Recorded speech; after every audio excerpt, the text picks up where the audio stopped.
जय माता दी जी। एक तो सबसे पहले आप सभी लोगों का मैं शुक्रिया करना चाहूँगा कि बड़े शॉर्ट नोटिस पे आप लोग आज आए हैं और मुद्दा थोड़ा-सा इम्पोर्टेंट था और पिलग्रिम सेंट्रिक इनिशिएटिव्स पर था, तो इसलिए मैं चाह रहा था कि आप लोगों के ज़रिए सभी तक ये बात पहुँचे कि किस तरीके से बोर्ड के द्वारा कांस्टेंट प्रयास हैं, लगातार प्रयास किए जा रहे हैं कि यात्रा जो सुविधा है उसको बढ़ाया जा सके और जो यात्रा अनुभव है और बेहतर किया जा सके। और पिछले कुछ समय से काफ़ी कंसल्टेशंस भी बोर्ड की चल रही हैं, स्थानीय लोगों के साथ भी और यात्रियों के साथ तरफ से भी काफ़ी फीडबैक आ रहे हैं कि किस तरीके से और बेहतर सुविधाएँ दी जा रही हैं। तो एक इम्पॉर्टेंट सुझाव जो आया था वो ये था कि हेलीकॉप्टर सेवाएँ जो बोर्ड के द्वारा चलाई जा रही हैं, उसके अंदर सीनियर सिटीज़न्स और दिव्यांग कैटेगरी के लिए एक स्पेशल कोटा रहना चाहिए, एक डेडिकेटेड कोटा रहना चाहिए, जो आज के समय पे ऑनलाइन जो हमारी वेबसाइट से बुकिंग्स होती हैं, उसमें उपलब्ध नहीं है। जबकि जो करंट काउंटर है, प्रायोरिटी काउंटर है, वहाँ पर तो दिया जाता है उनको प्रेफ़रेंस, लेकिन अगर आप वेबसाइट से बुक करना चाहें, तो आपके पास एक प्रायोरिटी कोटा नहीं है, जैसा कि शायद आईआरसीटीसी या अन्य वेबसाइट्स पे रहता है। तो उसी दिशा में आगे बढ़ते हुए मुझे खुशी है बताते हुए कि हमारी टीम ने उस जो चीज़ को हम काफ़ी देर से कोशिश कर रहे थे, उसको आज हासिल किया है और कल सुबह 1 फरवरी से जो हमारी बुकिंग्स वेबसाइट पे अवेलेबल होंगी, उसके अंदर हेलीकॉप्टर सर्विसेज़ में एक विशेष कोटा हमारे सीनियर सिटीज़न्स और स्पेशली एबल्ड कैटेगरीज़ दिव्यांगजन के लिए रहेगा। और चूँकि बुकिंग्स आप सब लोग जानते हैं कि 60 दिन पहले ओपन होती हैं, तो कल फरवरी में जो अप्रैल की बुकिंग्स हैं, उसका जो है कोटा अवेलेबल होगा और अप्रैल से आप जो सभी लोग हैं, जो सीनियर सिटीज़न्स हैं, वो अपनी बुकिंग्स कर सकते हैं। कल सुबह से मतलब बुकिंग्स कर सकते हैं अप्रैल की विंडो के लिए। और यही जो कोटा है दिव्यांग कैटेगरीज़ के लिए भी अवेलेबल रहेगा।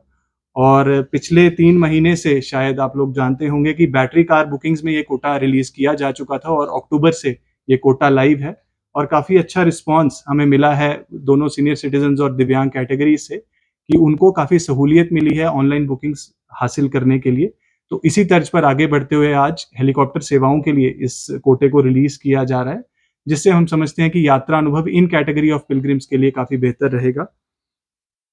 उसके अलावा जो एक इम्पॉर्टेंट चीज़ चल रही थी, जो बोर्ड की तरफ से काफ़ी देर से शुरू भी की जा चुकी है और उसकी संख्या में भी वृद्धि की गई है, वो है बोर्ड की लंगर सेवा। और जैसा हम जानते हैं कि पिछले 2 साल में 2 लंगर सेवाएँ बोर्ड के द्वारा ऐड ऑन की गई हैं। एक थी भैरव जी पर और दूसरी थी अर्धकुँवारी में। और आज के समय में हम देखते हैं कि आज पीक सीज़न है, तो तकरीबन 5 से 7 हज़ार श्रद्धालु इसका लाभ ले रहे हैं। और अगर हम मार्च या अप्रैल या नवरात्रि के पीक सीज़न की तरफ जाते हैं, तो तकरीबन 10 से 12 हज़ार यात्री लंगर सेवा का लाभ लेते हैं। उसके अंदर दाल-चावल की जो एक बेसिक मिनिमम जो उपलब्ध हमारी तरफ से आइटम कराई जा रही थी, सुबह 7 बजे से रात को 12 बजे तक, उसको अपग्रेड करते हुए अब बोर्ड ने ये निर्णय लिया है कि जो यहाँ की एक स्थानीय आइटम भी है कढ़ी चावल, उसको इसके अंदर शामिल किया गया है। तो अर्धकुँवारी और भैरव जी के भोजनालय पे पिछली 14 तारीख मकर संक्रांति के दिन से इसकी शुरुआत की गई है और हमारी कोशिश यही है कि लंगर सेवा में भी जो है यात्रियों का अनुभव बेहतर रहे और हम उम्मीद करते हैं कि जो यात्रियों का फीडबैक रहेगा उसको देखते हुए हम आगे भी कैसे लंगर सेवाओं में वृद्धि कर सकते हैं, बेहतरी कर सकते हैं, उस पे काम करेंगे।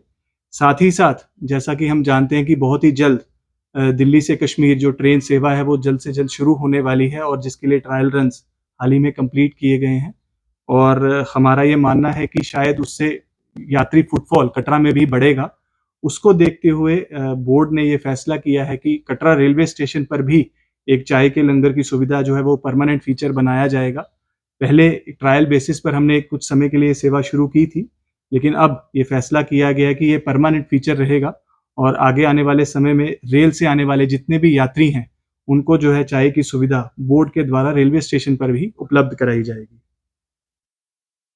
तीसरी एक इम्पॉर्टेंट यात्री फैसिलिटी है हमारी हवन पूजन। और जैसा आप जानते हैं कि यज्ञशाला का उद्घाटन पिछले 6 महीने पहले माननीय अध्यक्ष महोदय द्वारा भवन पर किया गया था और उसके बाद से हवन की सुविधा जो है यात्रियों को बड़े आसानी से उपलब्ध हो पा रही है और हमारी वेबसाइट के अलावा करंट काउंटर पर भी बुकिंग से लोग इस सुविधा का आनंद ले रहे हैं और उस सुविधा को और एक्सपैंड करने के लिए बोर्ड ने अब निर्णय लिया है। तो अब जो यात्री हैं वो सुबह 9 बजे से लेकर 3 बजे तक विभिन्न स्लॉट्स में तकरीबन 4 स्लॉट्स में जो है बुकिंग्स करा सकते हैं और दिन में तकरीबन 40 से 45 ग्रुप्स या परिवार कह सकता हूँ मैं जो इस सुविधा का लाभ ले सकते हैं। और यात्रियों का ये फीडबैक था कि शायद अभी तक लंगर सेवा 5 के ग्रुप के लिए अवेलेबल थी, तो 2 लोगों के लिए भी अगर कोई कपल इस सुविधा का लाभ लेना चाहे तो उसके लिए भी एक स्पेशल कैटेगरी बनाने की ज़रूरत है। तो बोर्ड ने उसके अंदर भी एक स्पेशल कैटेगरी फॉर 2 पीपल, 2 लोगों के लिए एक स्पेशल कैटेगरी जो है वो इंट्रोड्यूस की है और वो सुविधा भी हमारी वेबसाइट से अवेलेबल है। भवन के अलावा अर्धकुंवारी यज्ञशाला के अंदर भी हवन सुविधा को इंट्रोड्यूस किया गया है ताकि कुछ लोग अगर वो भवन पे उस सुविधा का लाभ नहीं ले पाते हैं, तो अर्धकुंवारी की यज्ञशाला में भी हमारी पुजारी विंग जो है यात्रियों को हवन की सुविधा अवेलेबल करा रही है और ये फैसिलिटी भी रिसेंटली इंट्रोड्यूस की गई है और आगे आने वाली नवरात्रि में इसको भी उसी तर्ज पर एक्सपैंड किया जाएगा जिस तरीके से भवन पर ये सुविधा उपलब्ध रहती है। तो ये जो सभी सुविधाओं की वृद्धि है या विस्तार है, उसका मकसद यही है कि जितने भी देश विदेश से श्रद्धालु आ रहे हैं, उनके फीडबैक को ध्यान में रखा जाए, स्थानीय लोगों के काफ़ी कंसर्न्स हैं, उसको ध्यान में रखा जाए। उन सभी चीज़ों को आगे बढ़ते हुए हम फैसिलिटीज़ में इजाफा कर रहे हैं। बाकी एक इम्पॉर्टेंट अनाउंसमेंट ट्रेडिशनल ट्रैक के लिए, क्योंकि जो हमारा पवित्र प्राचीन मार्ग है, बाणगंगा से होते हुए चरण पादुका होते हुए अर्धकुंवारी जब हम पहुंचते हैं, तो उसकी अपग्रेडेशन के ऊपर बोर्ड ने काफ़ी एक अहम निर्णय लिया है, जिसके अंदर काफ़ी एलैबोरेट एक्सटेंसिव प्रोजेक्ट्स चल रहे हैं और हमारी जो टारगेट हमने रखा है कि आने वाली चैत्र नवरात्रि तक इसको हम कंप्लीट करें अगले 2 महीनों में और उसके अंदर 3 इंपॉर्टेंट प्रोजेक्ट्स हैं जिसकी कंप्लीशन पे हम काम कर रहे हैं। सबसे पहला है हमारा दर्शनी ड्योढ़ी के ऊपर क्यू कॉम्प्लेक्स, यानी कि एक प्रतीक्षा का एरिया, ताकि जितने भी लोग अगर भीड़ भाड़ के दिनों में आते हैं तो हम पहले देखते थे कि काफ़ी लंबी कतारें उनकी शहर में लगती है और उनको दिक्कत आती है जब वो फ्रिस्किंग के लिए अंदर एंटर करते हैं। तो उसके लिए वहाँ पर एक 2 मंजिली इमारत का काम जो है हमारा कंप्लीशन के काफ़ी नज़दीक हम हैं और अगले 1.5 महीने में हम उसको कंप्लीट करेंगे, जिससे तकरीबन 1500 यात्री। देखिए ऐसा है, जब मैंने पुराने यात्रा मार्ग की अपग्रेडेशन की बात की, उसके अंदर ड्रेनेज नेटवर्क की बात की, टॉयलेट ब्लॉक्स की बात की, तो उसके अंदर टाइल रिप्लेसमेंट भी उसका एक हिस्सा है। उसके अंदर ऑर्नामेंटल स्ट्रीट लाइटिंग लगाने की भी हम बात कर रहे हैं और बहुत सारे स्थानीय लोगों का ये सुझाव है कि ट्रैक की वाइडनिंग की भी ज़रूरत है, क्योंकि हमने देखा है पिछले समय में कई जैसी ऐसी जो ट्रैक की जो ओरिजिनल विड्थ थी, वो बहुत जगह पे हमारे पास अवेलेबल आज के समय में नहीं है।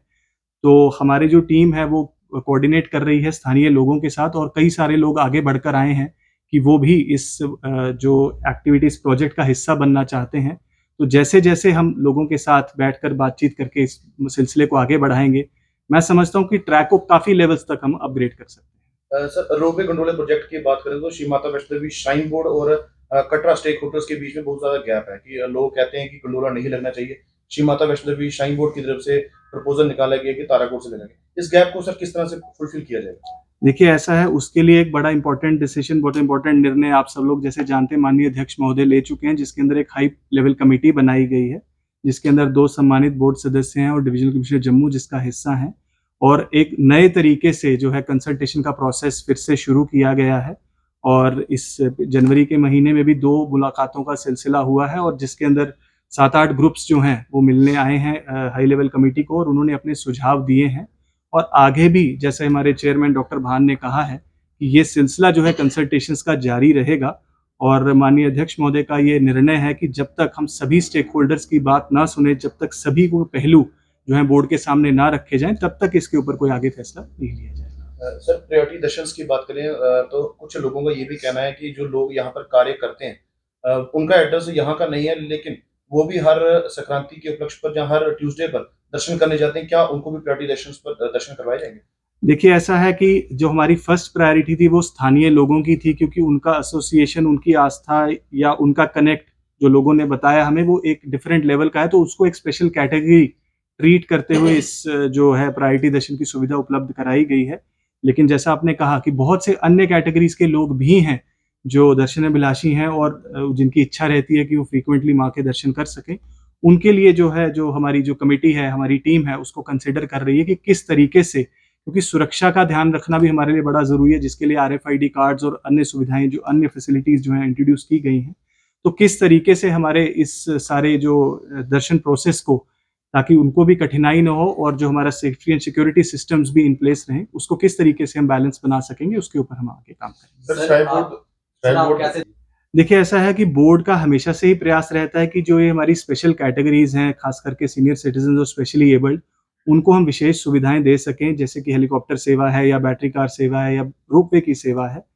और बहुत सारे सुझाव जो हैं हमारे स्थानीय स्टेक होल्डर से आए हैं, जैसे हमारे कटरा का सीनियर सिटीजन्स फोरम है, उन्होंने काफ़ी एक डिटेल्ड रिप्रेजेंटेशन दी थी कि सीनियर सिटीजन्स के लिए स्पेशल कोटे की ज़रूरत है, और उन्होंने वेलकम किया बैटरी कार्स के अंदर जब हमने ये बुकिंग्स इंट्रोड्यूस की, और एक अच्छा रिस्पॉन्स हमें मिला है। तो मैं समझता हूँ कि आगे आने वाले समय में इस कैटेगरी के लोगों को भी हम एनकरेज करेंगे कि वो भी बिना किसी परेशानी के, बिना किसी मुश्किलात के जो है बुकिंग्स कर सकते हैं और आराम से जो है माँ वैष्णो देवी की यात्रा कर सकते हैं। सर, श्राइन बोर्ड की जितनी भी सुविधाएँ हैं, चाहे हेलीकॉप्टर है, बैटरी कार है, रूम बुकिंग है, सारी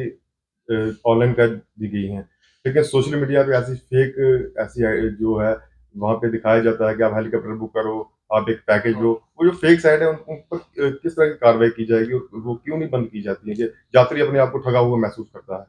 देखिए, ऐसा है, साइबर क्राइम बड़ा एक सीरियस मसला है जिसको आपने रेज़ किया है, और बोर्ड बड़ा कॉन्शियस है इन चीज़ों को लेकर के, और हमने संज्ञान लिया है उन सभी कंप्लेंट्स का जो हमारे पास इस वजह से पहुँची हैं। और अगर आप देखेंगे कि तो पिछले 1 डेढ़ वर्ष में कई सारी कंप्लेंट्स जो हैं हमने एसएसपी साइबर क्राइम तक फॉरवर्ड की हैं, ताकि इनके ऊपर आगे कार्रवाई हो सके, और कई केसेज़ में जो हैं अपराधियों को पकड़ा भी गया है। पर मैं समझता हूँ कि इसके अंदर यात्रियों को आप सभी के माध्यम से सजग रहने की बहुत ज़्यादा ज़रूरत है, बिकॉज़ साइबर क्राइम या फ़िशिंग के बहुत सारे एपिसोड्स ना केवल माँ वैष्णो देवी यात्रा बल्कि बहुत सारी और यात्राओं के लिए, बहुत सारी अन्य सर्विसेज़ के लिए होते हैं।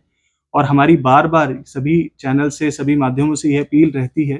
कि माँ वैष्णो देवी की जितनी भी सर्विसेज़ हैं, वो सिर्फ़ हमारी आधिकारिक वेबसाइट से बुक की जाएँ, www.maavaishnodevi.org। और हमारी तरफ से कोई भी सेवा किसी भी एजेंसी को ना आउटसोर्स की जाती है, ना हमारे कोई एजेंसी या चैनल पार्टनर्स हैं। MH1 श्रद्धा पर अटका आरती का टेलीकास्ट आई थिंक काफ़ी वाइड स्प्रेड है और देश-विदेश में लोग इसको देखते हैं। वहाँ पर भी हमारे सुबह-शाम स्क्रॉल्स इसी बात के लिए चलते हैं, यात्रियों को अपील करते हुए कि जितनी भी हमारी ऑनलाइन सेवाएँ हैं, उनको सिर्फ़ हमारी आधिकारिक वेबसाइट से बुक किया जाए, और किसी प्रकार के ऐसे साइबर झांसे में हमें नहीं आना चाहिए। सर, जिस तरह से कोई ऐसी कोई सुविधा रहेगी ताकि वो आके ऑन स्पॉट भी अपनी टिकट्स हैं किस तरह से बुकिंग करा सकते हैं? देखिए, जैसा मैंने कहा कि ऑफ़लाइन तो वृद्ध सिटीज़न्स को और दिव्यांगजन को हम पहले से ही निहारिका में भी इंक्वायरी काउंटर पर प्रायोरिटी दे रहे हैं, और हेलीपैड टर्मिनल्स पर भी प्रायोरिटी दी जा रही है। लेकिन बहुत सारे ऐसे हमारे साथी हैं जो ऑनलाइन जो सिस्टम है उससे ज़्यादा कंफर्टेबल हैं और घर बैठकर ही ये बुकिंग्स करना चाहते हैं। तो उनको आज हम ये सुविधा एक्सटेंड कर रहे हैं, जिसके लिए उनको यहाँ आने की ज़रूरत नहीं है, और एडवांस में आप अपनी यात्रा प्लान कर सकते हैं। कुछ लोग 30 दिन, 40 दिन, 60 दिन पहले अपनी यात्रा प्लान करते हैं, तो उनके लिए ये जो सुविधा है एक्सटेंड की जा रही है। सर, एग्जिट वॉक की देखिए, ऐसा है, क्राउड मैनेजमेंट जो है, यात्रा नियंत्रण, यात्रा प्रबंधन, उसके अंदर बहुत सारे जो है लैंडमार्क डिसीजंस पिछले 2-3 साल में लिए गए हैं, और बहुत सारे इंफ्रास्ट्रक्चरल प्रोजेक्ट्स इस डायरेक्शन में आगे बढ़े हैं।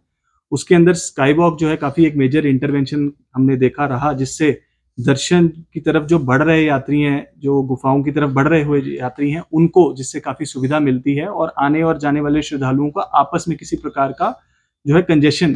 उस एरिया में क्रिएट नहीं होता है। इसी प्रकार से एग्जिट ट्रैक एक डेडिकेटेड ट्रैक रहेगा। जो दर्शन करके लौट रहे श्रद्धालु हैं, वो जो हमारा डोनेशन काउंटर है, जहाँ से हम स्काई वॉक के नीचे जो हमारा डोनेशन काउंटर है, वहाँ से वो एग्जिट के ज़रिए मनोकामना भवन तक डायरेक्ट पहुँच जाएँगे, और उनको किसी प्रकार की जो है ग्रेडिएंट जो काफ़ी स्टीप है ट्रैक उस सेगमेंट में, उसको नेगोशिएट नहीं करना पड़ेगा, और उसके एग्जिट के ऊपर उनको लिफ्ट्स या रैंप के ज़रिए बड़ी आसानी से वो मेन ट्रैक तक पहुँच सकते हैं। तकरीबन 200 मीटर लंबा ये एग्जिट ट्रैक है, और तकरीबन स्काई वॉक की ही तर्ज पर इस आने वाली चैत्र नवरात्रि तक इसको हम कंप्लीट करें अगले 2 महीनों में।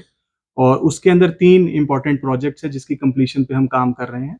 सबसे पहला है हमारा दर्शनी ड्योढ़ी के ऊपर क्यू कॉम्प्लेक्स, यानी कि एक प्रतीक्षा का एरिया, ताकि जितने भी लोग अगर भीड़-भाड़ के दिनों में आते हैं, तो हम पहले देखते थे कि काफ़ी लंबी कतारें उनकी शहर में लगती है, और उनको दिक्कत आती है जब वो फ्रिस्किंग के लिए अंदर एंटर करते हैं। तो उसके लिए वहाँ पर एक 2 मंजिली इमारत का काम जो है हमारा कंप्लीशन के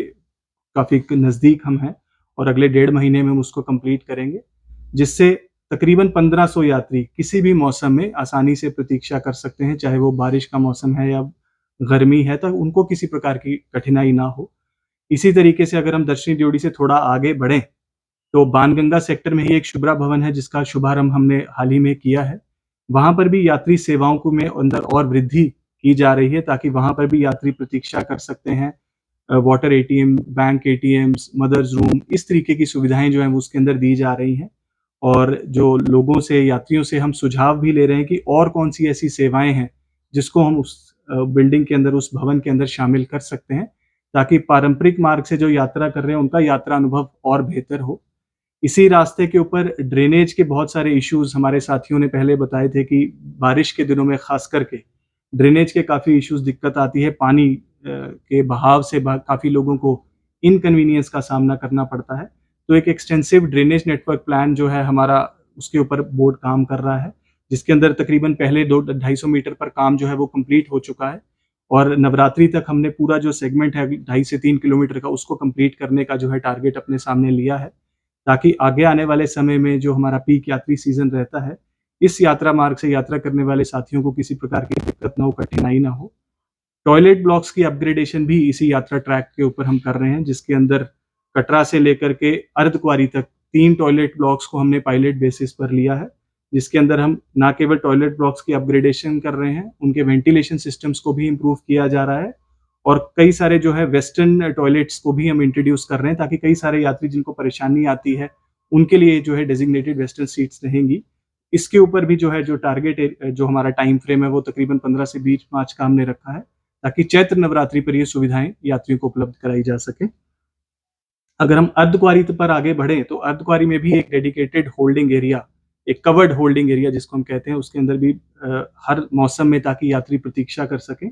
उसका प्रोजेक्ट भी हम कंप्लीट अगले 1 महीने में करने जा रहे हैं। वहां पर भी तकरीबन 1000 से 1200 यात्री जो है किसी भी मौसम में प्रतीक्षा कर सकते हैं, क्योंकि पवित्र गर्भ जून के दर्शन की कई सारों को इच्छा रहती है, तो लेकिन वहां पर क्योंकि वेटिंग एरिया ज्यादा रहता है, तो एक कवर्ड होल्डिंग एरिया वहां हमारे पास अवेलेबल नहीं था। उस दिशा में आगे बढ़ते हुए उसको हम बहुत जल्द कंप्लीट करने जा रहे हैं। तो ये सुविधा भी हमारे इस पीक सीजन में चैत्र नवरात्रि के मौके पर हमारे यात्रियों को उपलब्ध रहेगी।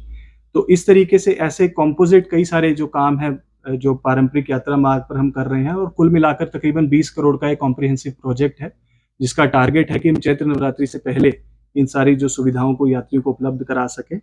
उसके अलावा जो हमने हाल ही में सुना भी और शायद आप लोगों ने काफ़ी अच्छे से कवर भी किया कि प्रायोरिटी दर्शन की सुविधा हमने अनाउंस की थी कटरा सब डिवीजन के सभी 41 गांव और शहर के लोगों के लिए,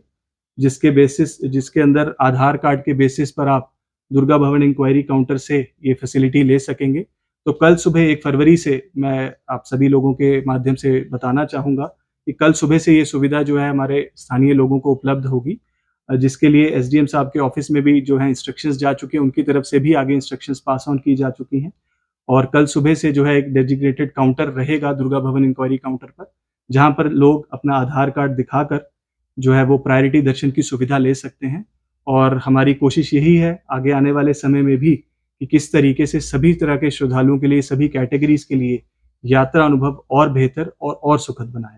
बेहतर भविष्य और उत्तम शिक्षा के लिए अपने बच्चों का दाखिला CBSE affiliated MV international school में करवाएं। 16 एजुकेशनल अवार्ड से सम्मानित एमवी इंटरनेशनल स्कूल में अंतर्राष्ट्रीय टाई अप्स और लड़के लड़कियों के लिए एनसीसी भी उपलब्ध है। यहाँ अटल टिंकरिंग लैब और नेशनल एजुकेशन पॉलिसी से लेस रचनात्मक पाठ्यक्रम पढ़ाया जाता है। हर साल कक्षा 12वीं की सीबीएसई परीक्षा में स्कूल के छात्रों का top class result MV international school की एक खास पहचान है। स्कूल मैनेजमेंट ने अब तक उत्कृष्ट रिजल्ट के लिए टॉपर छात्रों को 61 ब्रांडेड लैपटॉप प्रदान किए हैं। लिमिटेड सीट्स के लिए एमवी इंटरनेशनल स्कूल में दाखिला खुल चुका है। जम्मू, सांबा, कठुआ जिलों में स्कूल ट्रांसपोर्ट भी उपलब्ध है। हमारा पता है MV international school, 17 miles, Thandi Khui, Samba. Phone number 7298212270। Jammu Kashmir की खबरों के लिए जुड़े रहिए जीके अपडेट के साथ।